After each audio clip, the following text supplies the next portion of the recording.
it's going to end. So, Yeah, yeah. A lot has happened within the past, I guess, 48 hours. well, yeah, 48 hours, and you can even go beyond that to a weekend ago. And I mean, Hmm. we've had yeah, we just had a lot happening. So, Yeah, and it looks like everybody's trying. It looks like I don't know. It's like some force is trying to push us into November faster than we need to get there. So we just, yeah. So I'm living in today. I, And I'm gonna get out and get some of this sun and some heat and embrace that because it's gonna be a cold winter. But yeah, so I'm here. This is none other than Nigel, and I am here with, oh God, Larry Bryant. Larry. And we go way back. Even though I never met you or we never communicated, but I used to see you in school. right, right. TC, I was I guess I was shy, or maybe, or just didn't mingle with a lot of people. But and then you were with the football people, Well, so I had to stay clear of that. That was any of those encounters were secret. So and it's still under lock and key. Anyway, but not to get too off on. But so today I want to talk to you about a couple of things. But first and foremost, growing up black in the city of Alexandria, ooh, and because I know I did, and so I'm just curious to know if anyone had any experiences. If you can take us back to the first time you maybe experienced adversity, or and realized it was because of the melanin in your skin. oh. Well, yeah. I probably experienced that long before Alexandria. So I was born in DC. I was born essentially an Air Force brat. My dad had just enlisted in the Air Force, and I was very young when we moved out of DC to Hawaii. So my early years, like elementary, up to about 14, no, about 12, I lived in Hawaii. And, Ah. and then after that, I lived in Texas for 2 years, went to junior high school before I came to Alexandria and finished junior high at GW. Okay. So yes, GW, I'll get to that. Uh, but I remember, I mean, I probably noticed, I mean, in the moment as a kid, you don't really notice it for what it is. But I noticed, and like I said, my dad was in the Air Force, so we traveled a lot. And I remember going to a baseball game with him in Kansas City, and uh, just even in Hawaii, we were a little bit different. Uh, Partly because we're the mainlanders living on an Air Force base out in the middle of the Pacific, even though it is a state in the United States. It just felt um, probably doubly uncomfortable, or not completely welcoming. I put it like that. Again, mainly because we're Main Islanders, black family, and my dad's in the Air Force, so there was a lot of that, just kind of extra looks or different looks. Again, as a kid, I didn't notice it that much. I started playing football when I was in Hawaii at 10 years old.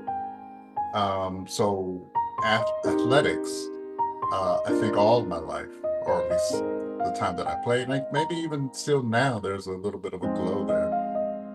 I was treated differently because I played sports. I wasn't seen as the black kid necessarily. I was that kid that was fast, or the kid that could run, or that could play football or whatever. and happened to be black. Now, if I recognize also that if I didn't play sports, if I didn't have that Titans on the front of my jersey, uh, or the Vikings when I was 10 years old on the front of my jersey, that I probably would have been treated and seen a little bit differently. I don't have to tell you about San Antonio, Texas, in the early '80s. It was pretty much what you would expect. But again, I kind of lived in a bubble because I was an athlete. When I came to GW, I remember. Uh, I don't know if you remember Coach. You also taught PE, Randy Marsh. Randy Martin. Uh, he was. I was in Hammond. Oh, boo! Francis C. Hammond, baby. Sorry about that. Oh my gosh. It was just where I lived. Y'all had Glenn Furman over Yeah, there. I remember that name. Yes, I So remember he was, yeah, he very was, very yeah, hot. Yeah, yeah. I was like, damn. Well, But anyway, that's uh, fine. Randy Marsh was the taller version of him, basically the same. And I remember, because in the summertime when the students first come back to school, this it's really just like the summer or the athletes getting ready for the fall. So it's football players practicing during the summer. It's the band out practicing for the summer. And it was before all the students come on campus. So I was on campus practicing long before school started. And I remember no, the coach couldn't remember my name. Oh my goodness. And, and so he just, would just yell across the field, uh, Tex, because he could only remember that I was just living in Texas. So he called me Tex, with his Virginia twang. Hey, Tex, um, do this. Tex, do that.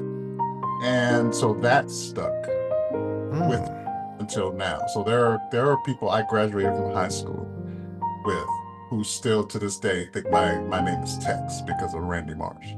Mm. Uh, and Yeah, so it was again, I was still young, and it wasn't probably until I got to TC, now, Alexandria City High School, where I started feeling the environment. You know what I Mhm. mean? Because the coach, your coach, Coach Furman, Oh, we you know all what? arrived, we Let me all arrived at TC at the same time. let me clarify. When you say Glenn Furman, I thought you were talking about a student. I didn't know you were talking about the coach. There's a Yeah, Glenn. There's a Glenn that popped in my not mind. Glenn Williams. I know you know Okay.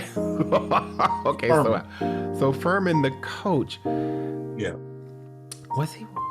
Um, yes, he was white. I think I remember him. Yeah.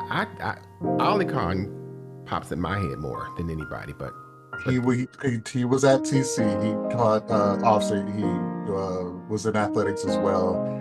Most recently, I think he was the athletic director that resigned. He moved up, but he was teaching, coaching football, and track and some other things at the time, and he was teaching, I think, physical education and some other things. so Um, Furman was the one when you came. Furman Oh, was the head coach, head coach. and Okay. Ali Khan was one of the coaches on the staff, and there was a clear Hmm. standing of so Coach Boone arrived. Well, he was there before I got there, so he was the coach. He was Denzel, in Remember the Titans, and he was there up until the year before I got there. And people, as happy and as wonderful as the movie made all of that seem, there was a lot of people who just he wore thin on them. And the team wasn't when they weren't that 14-0 or 12, 14-0 team, in 71. They were kind of average at that time, and he became or went from being the state championship coach to that black coach we need to replace. And he got loud, and people just wanted to push him out. And as students, I don't know if we all saw it for what it was. I know that people people who had been in Alexandria schools for a while probably saw that those trends happening far earlier than I. But I could feel it then, and there was a movement. Our team was black, proudly black, proudly diverse. Mm-hmm. And we knew that when we showed up, whether it was on campus, whether it's in a playoff game or anywhere, that we were going to be treated differently because or seen differently because of the color of our skin. Yeah. And I remember there was several instances where this existed just on the football field. The year that we did win state championship, our senior year, we played Pulaski County, from like the border, northern border of Virginia, might as well call it West Virginia. Mm-hmm. They came and played us at W.T. Woodson Stadium, and their fans, like family members of the other team, were throwing rocks at us Oh before we no. even got to the field. They had planes flying over. They come to beat us, and Rodney McNeil, one of our uh, running backs, All American, All State, great player, Mm-hmm. was defending his brother and some other people who were getting rocks thrown at him.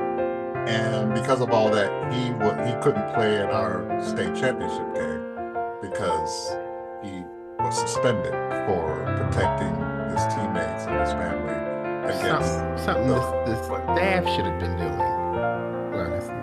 Well, well like, so that was a bigger public moment, but there were a lot of subtle things. I know off the field I did some high school off-campus education. I did like a project in DC, like working with members, like I said, as an intern, basically, with members of Congress. I did stuff around the city, not athletic related, and then I was Mhm. reminded how black I was.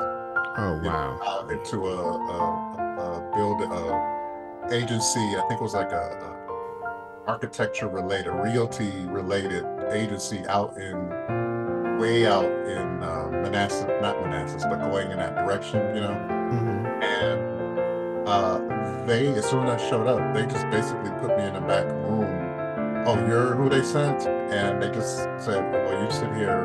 And I basically sat there for like 4 or 5 hours a day without trying to find things to do. They wouldn't give me anything to do. And then a few weeks later, they said I wasn't doing anything. So they wanted to exchange students. Hmm. So yeah, but the wonderful state of Virginia has left a wonderful imprint on me, starting with Alexandria.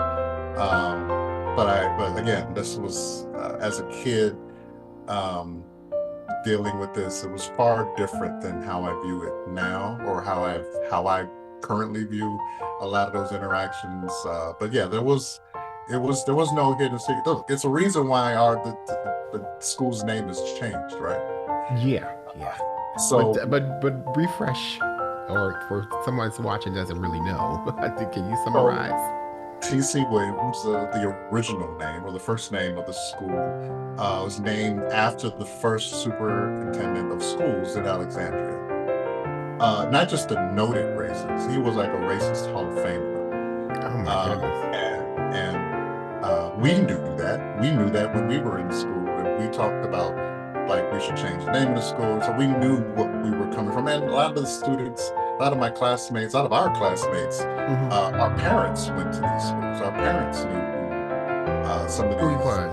graders and teachers were. So a lot of that ran deep, and it came. I think it was the year after. Well, the year somewhere 2020, like when everything broke loose. Yeah, yeah. Not just with COVID, but with the George killings of Floyd. yes, George Floyd, Ahmaud Arbery, all of that happened, and then the students reacted as well, and they eventually got the momentum to change or take his name off the school once the school was rebuilt and, of course, renamed, and now it's Alexandria City High School instead of that former racist. Wow. You know, I like you say, and now I have a different view, a more clearer view and understanding. But I so wish, I so wish our elders would have sat us down and explained all this close to us, so that I, there were things happening, and I didn't understand why. It's like You know, every year, because I was great in math, I was great in English. I wanted to be able to get a do good, right. but every year when I get my new class schedule, Mm. I would always end up in the hood classes with the hood people. And I'm, not just some. I'm like, well, but and I noticed there was a different section of school where you had, and then there were teachers that wouldn't even look my way, Mm. and they were all. You can see, I could see the tribes, I guess if that's what you would call it, or that there was a sect, and I couldn't understand for the life of me what was it. Yeah. I even asked one day. I went in and asked, why am I getting scheduled like this? It was just the way that. So, but maybe that was it. I think, well, no, I don't think. I know some of the teachers, some of the coaches, um, did. I know they pulled me and some of us, some of the black students, athletes aside and kind of told us in no, no uncertain terms what was going on and what we needed to be, prepare for, not just on campus at school, but beyond school and how to protect Navigate. ourselves, Oh yeah. go out, navigate and protect ourselves against what was inevitable. And especially as a young black man, uh, yeah, we a lot of times, especially in not just being a young black man, but being a young black man in the DC area in the 80s and early 90s, yeah, no one, I used to always say, no one was coming across that bridge to save any of us. No one, I mean, you look at Southeast, you look at, inside of DC, you look at Alexandria now, it's still, sectioned off, and there are policies uh, that aren't, I wouldn't say they're designed to hurt black people, but they're certainly not designed to help them. Yeah, yeah, People of color, poor people, all of those things, and certain systems are doing their best to widen that gap. And as far as the more you can widen that gap, you don't just have to look across the room to see those segregated kids. You don't see them at all, and that's kind of what it's been working towards, and you see it yeah. happening. I mean, Oh there are yeah. pockets. There are a lot of kids now. I follow what goes on at the school now and help raise money for scholarship for the scholarships, the scholarships for um, graduating students, and want to support the systems that currently exist, and certainly the kids there and their potential futures and what they want to do. But there's still a lot of work that needs to be done, and hopefully we'll continue moving in that direction. Well, seems like there are some major changes happening. I mean, over the I was past 2 years or so, the mayor had attacked the Delray people and said, "You all have this red line that ain't supposed to be here, and we're going to get that up out of here." And discriminate against Yeah. these black people. And I'm like, that's the way but it's more technical than that. But Right.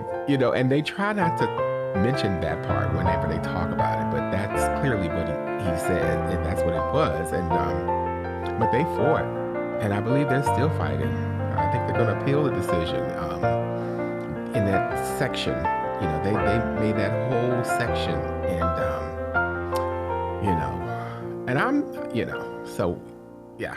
So I don't want to get off track.